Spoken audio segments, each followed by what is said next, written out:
नमस्कार दोस्तों। आज है 25 मई। 5 प्रमुख सुर्खी से आज हम अपना दिन का शुरुआत करेंगे। डीडी किसान 2 AI एंकर जिसमें AI क्रिस और AI भूमि को लॉन्च करेगा। पोर्टर 2024 में भारत का तीसरा यूनिकॉर्न बनकर उभरा है और जानेंगे कि कौन है ये पोर्टर। भारत के sunflower were the first ones to no.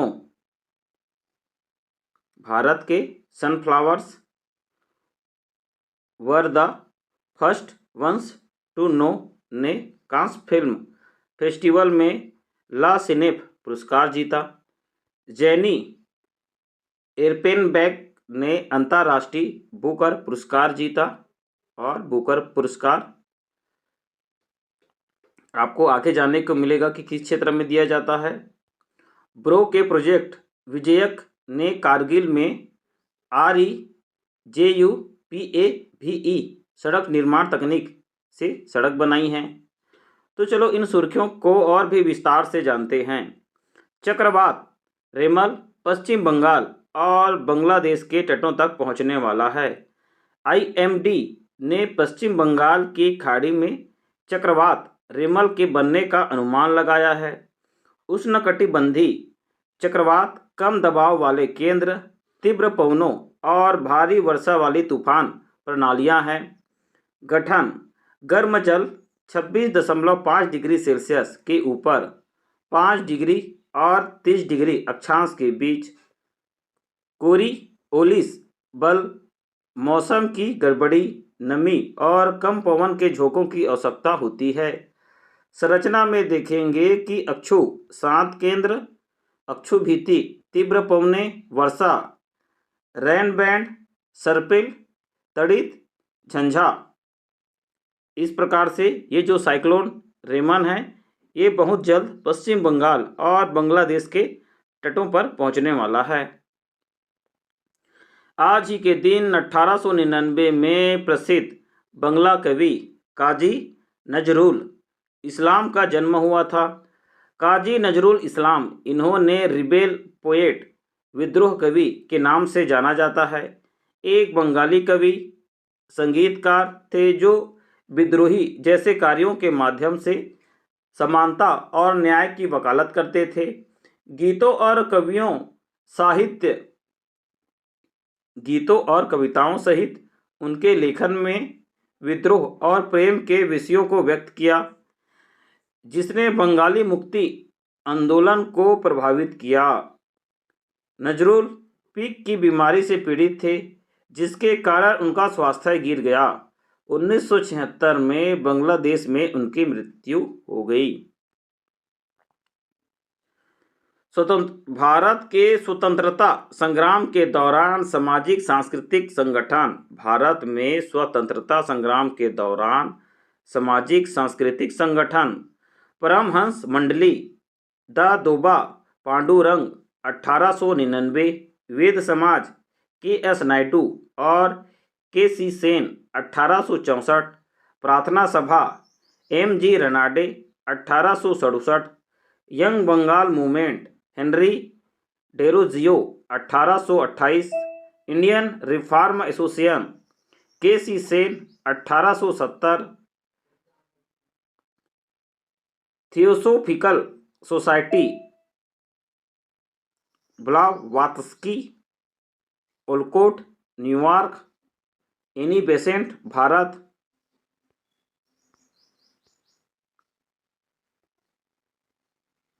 Theosophical society Blavatsky Olcott New York, Annie Besant Bharat. Deccan education society VG Tilak, GG Agarkar, VS Chiplunkar 1884, Seva सदन BM मालाबारी 1885। दिनेश कार्तिक ने IPL से संन्यास लेने की घोषणा की। रॉयल चैलेंजर्स बेंगलुरु के विकेटकीपर और बल्लेबाज दिनेश कार्तिक ने अपना अंतिम IPL मैच राजस्थान रॉयल्स के खिलाफ एलिमिनेटर हार से खेला। दिनेश कार्तिक एक कुशल भारतीय क्रिकेटर हैं और उन्होंने 2004 में अंतर्राष्ट्रीय स्तर पर पदार्पण किया। 300 से अधिक T20 मैच खेले हैं। दिनेश कार्तिक ने 2018-2020 के बीच कोलकाता नाइट राइडर्स के कप्तान के रूप में कार्य किया और स्काई स्पोर्ट्स के लिए कमेंटेटर भी रहे। भारतीय सिनेमेटोग्राफर संतोष सिवन को पियरे एंजीनिक्स ट्रिब्यूट मिला। आप देख सकते हैं स्क्रीन पर। संतोष सिवन को कांस फिल्म फेस्टिवल 2024 में सिनेमेटोग्राफी में पियरे एंजीनिक्स एक्सलेंस प्राप्त हुआ, जो इस सम्मान को प्राप्त करने वाले पहले एशियाई बन गए।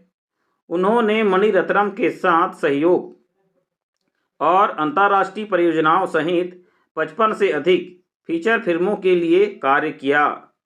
सिवन अपने काम में एंजीनियर्स लेंस के प्रभाव का हवाला देते हुए प्राप्तकर्ताओं के रूप में रोजर डिकिंस जैसे प्रसिद्ध छायाकारों में शामिल हो गए। अब देखेंगे भारत रूस को अगली पीढ़ी का परमाणु ईंधन देने जा रहा है। अजीत कुमार मोहंती की टामस्क यात्रा के दौरान रोमाटॉम के प्रमुख एलेक्सी लिखचेव ने घोषणा किया कि रूस भारत को अगली पीढ़ी के परमाणु ईंधन की आपूर्ति करेगा। परमाणु ऊर्जा एक रिएक्टर में परमाणुओं को विभाजित करके जल को भाप में बदलने, टरबाइन को चालू करने और विद्युत उत्पन्न करने से प्राप्त होती है।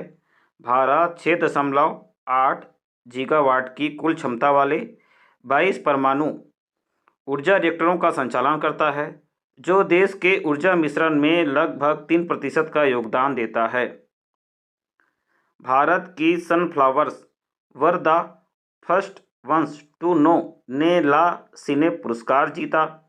FTII पुणे ने चिदानंद एस नाइक की फिल्म है sunflower were the first ones to know ने कांस फिल्म फेस्टिवल 2024 में ला सिनेप पुरस्कार में प्रथम पुरस्कार जीता। इस फिल्म में एक बुजुर्ग महिला और एक चोरी हुए मुर्गे को एक गांव में सूर्य के प्रकाश को प्रभावित करते हुए दर्शाया गया, जो कर्नाटक लोक कथाओं से प्रेरित है। ला सिनेप ने ग्रीस और अमेरिका की फिल्मों को दूसरा पुरस्कार दिया, जबकि तीसरा पुरस्कार यूके प्रविष्टि को दिया गया। गेहूं की खरीद ने पिछले वर्ष की कुल खरीद के आंकड़े पार किए। 5 खरीद राज्यों में पंजाब, हरियाणा, मध्य प्रदेश, राजस्थान और उत्तर प्रदेश ने खरीद में प्रमुख योगदान दिया। गेहूं रबी की फसल है। यह फसल ठंडे मौसम में पनपती है, नम मौसम में वृद्धि करती है, उसके बाद गर्म शुष्क परिस्थितियों में पकती है। इष्टतम अनुकूलन 20 से 25 सेल्सियस पर होता है, लेकिन 5 से 35 सेल्सियस तक हो सकता है। गेहूं के लिए आदर्श मृदा मध्यम जल क्षमता वाली चिकनी दोमट या दोमट होती है। डीडी किसान 2 AI एंकर AI कृषि और AI भूमि लॉन्च करने पर विचार कर रहा है। डीडी किसान ने 26 मई 2024 को लॉन्च होने वाले AI एंकर AI कृषि और AI भूमि की शुरुआत करेगा, जो 50 भाषाओं में 7 दिन 24 घंटे समाचार प्रस्तुत कर सकते हैं। संशोधित चैनल में इन AI संचालित समाचार वाचकों की सुविधा होगी, जो देश भर में कृषि और सरकारी अपडेट प्रदान करेंगे। इन AI एंकरों का लक्ष्य पूरे भारत में महत्वपूर्ण कृषि रुझानों, अनुसंधान और मौसम परिवर्तनों के प्रसार को बढ़ाना है।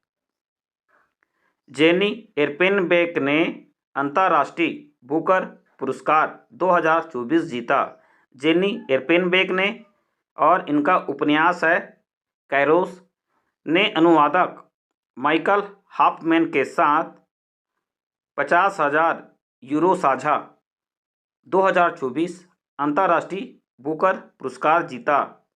और देख सकते हैं कि ये जो बुकर पुरस्कार है जिसमें 50,000 यूरो का पुरस्कार मिलता है। अब देखेंगे कि ये जो उपन्यास है 1980 के दशक के बर्लिन में एक गहन रोमांस पर लिखा गया है, जो शीत युद्ध और बर्लिन की दीवार के गिरने की पृष्ठभूमि के समय का है। हाफमैन ने व्यक्तिगत और राजनीतिक उथल-पुथल को चित्रित करने में उपन्यास की गहराई पर जोर दिया। एर्पेनबेक पूर्वी जर्मन की सांस्कृतिक बारीकियों को दर्शाता है। ब्रो बॉर्डर रोड ऑर्गेनाइजेशन ने कारगिल में REJUPAVE सड़क निर्माण तकनीक से सड़क को बनाया है। कारगिल में ब्रो के प्रोजेक्ट विजयक ने विश्व के सबसे ठंडे क्षेत्र में एक द्रास में सड़क निर्माण के लिए REJUPAVE तकनीक का सफलतापूर्वक उपयोग किया। CSIR CRRI के द्वारा विकसित है। REGUPAVE बिटुमिनस सड़क स्थायित्व को बढ़ाता है और ऊष्मा की आवश्यकताओं को कम करता है, जिससे हरितगृह गैस उत्सर्जन कम होता है। यह नवाचार अत्यधिक ऊंचाई पर निर्माण की अनुमति देता है, जिससे सड़क की आयु और पर्यावरणीय स्थिरता में सुधार होता है। पोर्टर 2024 में भारत का तीसरा यूनिकॉर्न बनकर उभरा है। ESOP से जुड़ी आंतरिक फंडिंग के दौर के बाद पोर्टर $1 बिलियन के मूल्यांकन के साथ भारत का तीसरा यूनिकॉर्न बन गया है। और कोई भी स्टार्टअप यदि $1 बिलियन के मूल्यांकन को पार कर जाता है, वो जो स्टार्टअप को हम यूनिकॉर्न बोलते हैं। 2014 में स्थापित 2014 में स्थापित लॉजिस्टिक्स प्लेटफॉर्म ट्रकों, बाइक और मूवर्स के लिए एक बाजार प्रदान करता है, जो इंट्रा सिटी और इंटरसिटी सेवाओं में अग्रणी है। बेंगलुरु में स्थित है। पोर्टल ने फाइनेंशियल ईयर 23 में 1700 करोड़ रुपये से अधिक का राजस्व दर्ज किया और कुल फंडिंग में लगभग $150 मिलियन जुटाए। यूट्यूब की CEO सुसान वोज्स्की ने 9 वर्ष के बाद पद को छोड़ दिया। सुजैन या सुसान, आप देख सकते हैं कि ये जो इंग्लिश का जो उच्चारण है थोड़ा मेरा अच्छा नहीं है, तो सुजैन वोज्स्की ने व्यक्तिगत परियोजनाओं पर ध्यान केंद्रित करने के लिए यूट्यूब की CEO की भूमिका से प्रस्थान की घोषणा की। नील मोहन उनकी जगह लेंगे। वोज्स्की परिवर्तन में सहायता करेगी और 25 वर्षों के अनुभव का लाभ उठाते हुए गूगल और अल्फाबेट में सलाहकार की भूमिका निभाएगी। उन्होंने 1998 में अपने सिलिकॉन वैली गैराज के संस्थापकों के साथ आगे बढ़ते हुए गूगल की पहली मार्केटिंग मैनेजर के रूप में यात्रा शुरू की थी। 1918 के जहाज के मलबे में मिले दुर्लभ भारतीय बैंक के नोट लंदन में होंगे नीलाम। SS सिराला जहाज के मलबे में मिले 1918 के दुर्लभ 10 रुपये के बैंक नोट की लंदन में न्यूनस फेयर में नीलामी किया जाएगा। अनुमानित तौर पर GBP 2000 और 2600 के बीच मिलने वाले नोट उस समय के हैं जब 2 जुलाई 1918 को एक जर्मन न्यू बोट ने जहाज को डुबो दिया था। नीलामी में मूल रूप से लंदन के बॉम्बे भेजी गई वस्तुएं शामिल हैं, जिसमें मुरब्बा और गोला बारूद शामिल हैं। सिक्किम में बौद्ध त्योहार सागा दावा मनाया गया। बुद्ध शाक्य मुनि के जन्म, ज्ञानोदय और परिनिर्वाण का सबसे पावन बौद्ध त्योहार सागा दावा सिक्किम में मनाया गया। यह त्यौहार प्रतिवर्ष उत्तरी बौद्ध कैलेंडर के चौथे महीने के 15वें दिन मनाया जाता है, जिससे ट्रिपल धन्य अवसर के रूप में जाना जाता है।